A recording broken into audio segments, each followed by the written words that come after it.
Oh yeah, it's time to befriend the fears. We've come a pretty long way here. We in the art of beasting into the zone. We know where the zone is. We know what it is. We know how to get there, and we know that we're going to perform at our utmost in it. Um, Biggest problem probably to spending most time in there is, or getting in there. There's roadblocks, the fears we touched on yesterday. What you want to do is you're not going to conquer these fears. You're going to befriend them. Uh, It's fear of loss, losing. No one likes to lose. Fear of pain. Nobody likes pain. Fear of embarrassment. Pretty common.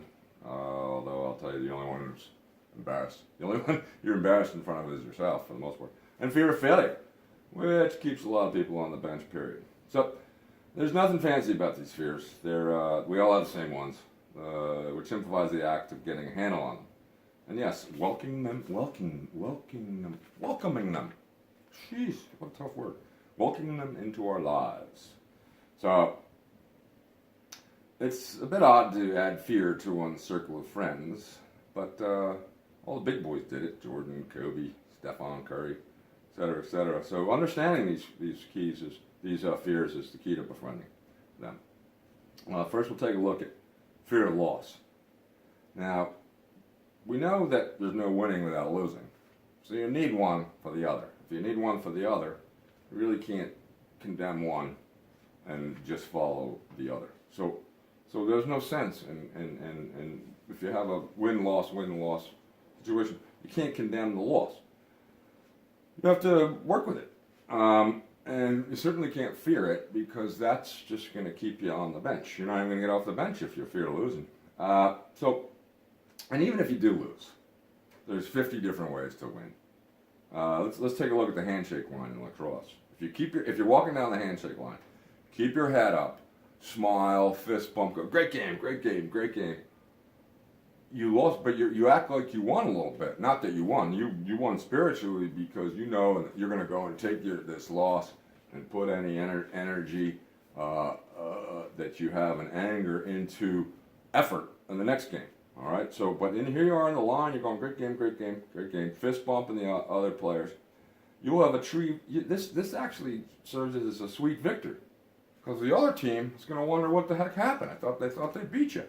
So keep your head up in the winning line. That's one of the things you do to suck up the loss. So what and why are you able to do that? Why can you keep your head up? Because you had glory. If and we'll go back to Vince Lombardi. If you can put in effort, if you can put in great effort, you have glory, and that's just simple math. We don't have to do much more than looking at more effort equals more glory, even in a loss. So just put in the effort. I told you the time I threw a ball, took a shot, it almost hit the moon, landed, literally broke a window and landed on a lady's dining room table who brought it over 5 minutes later, much to the mockery of Coach Dom and me, teammates. In order to get out of that, I dove. The next ground ball went out of bounds. I dove for it. Scraped up both my knees. It was stupid, but I made an effort. Dom came over, slapped me on the back, and goes, "Great job, Littell." So within 2 minutes of being the biggest dope on the field, I did another dopey thing, diving after a ground ball, but it was a great effort. And the coach rewarded me with a pat on the back, which felt glorious. So all you gotta do is put in effort. You can lose. As long as you try, as long as you put in that effort, victory is yours, glory is yours. Realize that. Loss is not something you have to participate in. There's L's, sure, there's W's and L's, but your L can be more energy for your next W. All right, now next thing, fear of pain. Ooh, that's probably one of the oldest ones out there. Wise old souls, here we go, let's just read this. Wise old souls know that pain is the secret ingredient of pleasure. There is no joy without pain. Pain is painful, of course, but fearing it is like deciding to be in pain when you don't have any pain. Doesn't make a lot of sense. So, yeah, and there's some truth to the Marine t-shirt slogan, pain is weakness, leaving the body. Which is great in the weight room, but not so much fun in other places in life. But your key is to recognize that this pain is a growth stimulator, all right? When you're in pain, and when it hurts, there's little. If you're aware that you're growing, you'll suffer less. If you're constantly mindful, there we go with the Buddhist thing, mindful that in that time when you're suffering, you're in a growth phase. You're learning faster than you will if you go out and try and learn something. The world has imposed upon you this lesson, and it's critical to be mindful of that, to recognize that, things aren't kind of tough right now, but you know what? This is all part of it. This too shall pass, and I'm going to come out of it a better human being because I'm learning in here.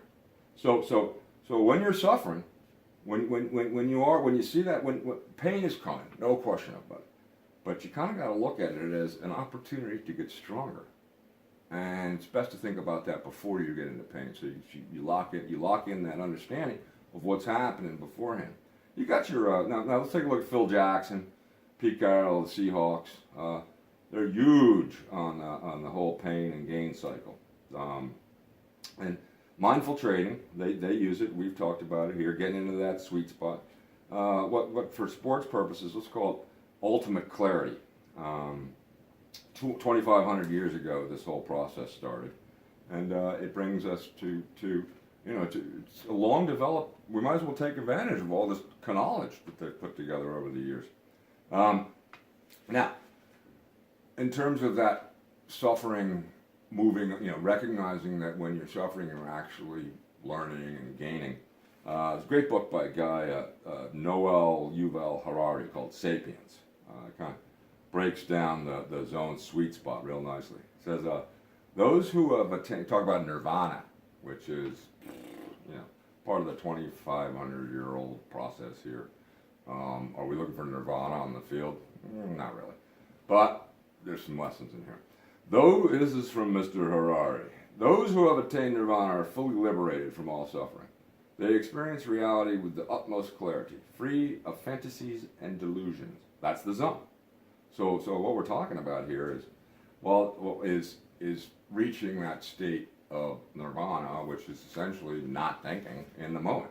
Just plain old not thinking. Living where being in your moment, nothing else out there. Being in that moment allows you to focus on that moment so that you're using everything you got in the moment.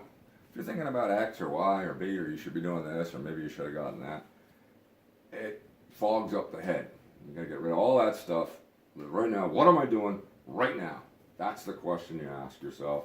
What are you doing right now? And do it. So moving on, finishing up this quote here. All right, this experience with reality, utmost clarity, free of fantasies and illusions. While you will most likely still encounter unpleasantness and pain, such experiences cause little misery if you recognize that it's part of a learning process. So that's what we're looking for. State of mind where your peak performance will occur, wherein you live in the present moment instead of fantasizing about what might have been. Keep saying that, but it's something you just have to keep being mindful of and repeat to yourself. Becomes a mantra. You live it. So this is stuff you got to study. You got to put it in. All right. So just to finish up for Mr. Harari and where we're going here, you live in the moment, fantasizing, not fantasizing about what might have been.